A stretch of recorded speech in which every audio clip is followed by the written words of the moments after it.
Hey everybody, Mr. Mishkin here, and today I am going to be doing a shorter pickups video, but these games are all really good, so it's quality over quantity for sure.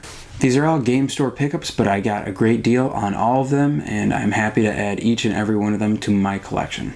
So at the first game store, I picked up Cell Damage Complete in Box for the GameCube for $3.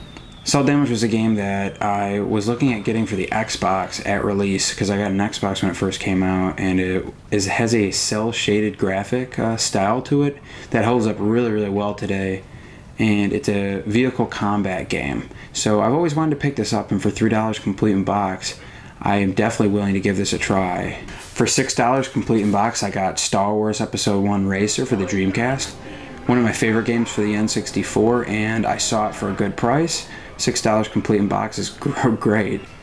It's much cheaper than online. You see that the graphics apparently are smoother, nicer looking on the Dreamcast version, so I'm actually going to go probably play this week and beat it. That's how much I like this game. I also picked up for $20 a piece StarCraft 64 card only and Goemon's Great Adventure card only.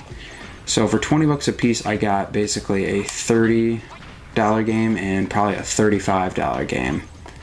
And StarCraft now completes my complete in box. I already had the box and the instructions, and I just needed the cart, so that's nice to have that.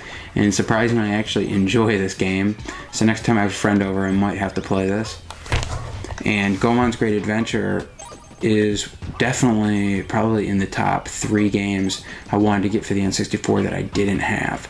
This is a 2.5D side-scroller action game, and it looks like it might be one of the most underrated games for the system just from the YouTube videos I have watched. But I'm going to dive right into this game too. Probably will be playing it this week. Looks really interesting, and I could see this game costing me a lot more in a few years when the N64 popularity starts to rise and the hidden gems like this go up in value.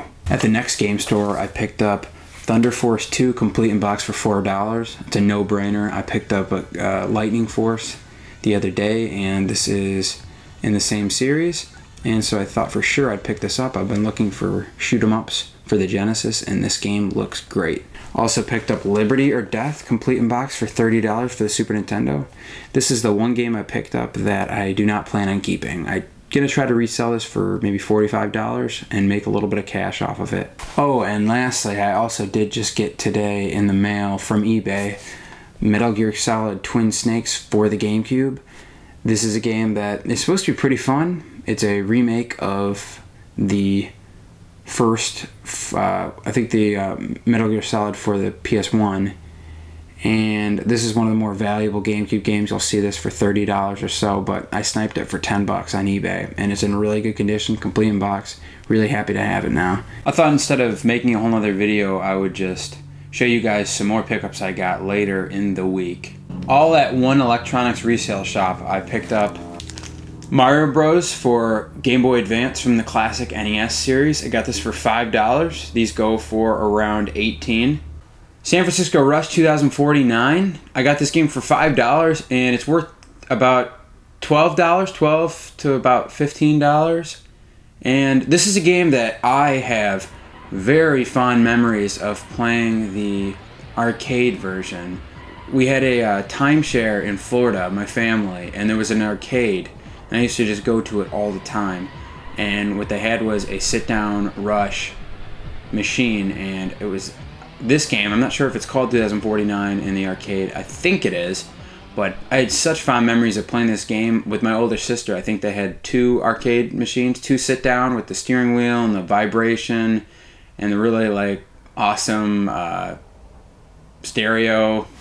I don't know if it was a subwoofer or what they had in it, but really cool, really fun game, and I've always wanted to get this game for N64, and it always surprised me that this game is not that cheap. So when I saw it for $5, I knew that I had to pick it up. And I've already been playing it this week. I played it for about an hour.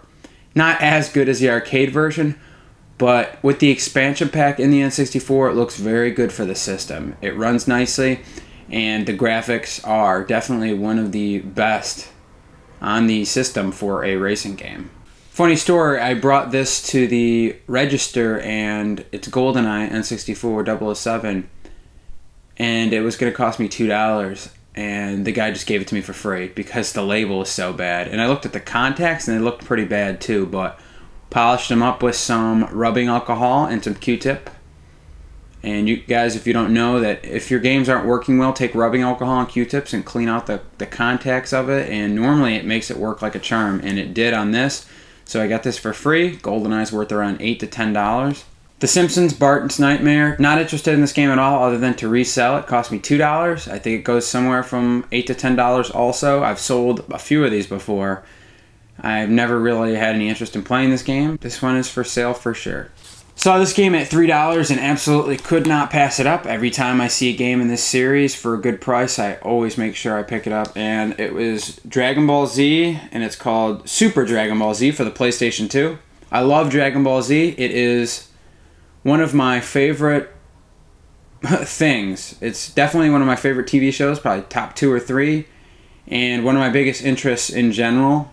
And the best thing I picked up was Grand Theft Auto Trilogy for the Xbox. Now it's missing its outer case, but that's okay because I got this for $8. It comes with all of the games and the manuals and the maps. It's in this cool case. I think this is probably worth, in this condition, maybe $30 or so. Grand Theft Auto Trilogy is an expensive game for the Xbox. If you see it for a good price, even if you're not interested in GTA, make sure to pick it up. Personally, I'd pick this game up regardless if it's valuable or not because these games are awesome. Grand Theft Auto 3 is a revolutionary game. It was, to me, such a big deal when I finally played it. I think it was 6th grade when I rented it. Thank you, Mom, for letting me rent that. But I was amazed at how open the world was, and I hadn't really played a sandbox game like that before. And then GTA Vice City kind of had the whole Scarface 80s thing going on with it, and it was impressive. It was really cool. I liked how you could use motorcycles in that one. And then San Andreas, I haven't really played it much, but from what I have played, really cool. Once again, huge world. And I haven't been spoiled because I haven't played GTA 4. So I haven't been spoiled by that game to not maybe appreciate these games as much. To me, these are the best Grand Theft Auto games there are. I never really played the first and the second one. So if you have an Xbox or a PS2, this is available on both. Make sure to pick it up because these games will give you a ton of entertainment, whether you're playing the missions or just walking around shooting up everybody, killing prostitutes. I know that sounds terrible, but it's a very fun game. Good music, good humor. Rockstar makes good games. So check it out. Thanks everybody for watching my kind of 2-part video. I may have grown some facial hair since the first part. Make sure to like, comment, subscribe on my videos, and please stay tuned for my next episode.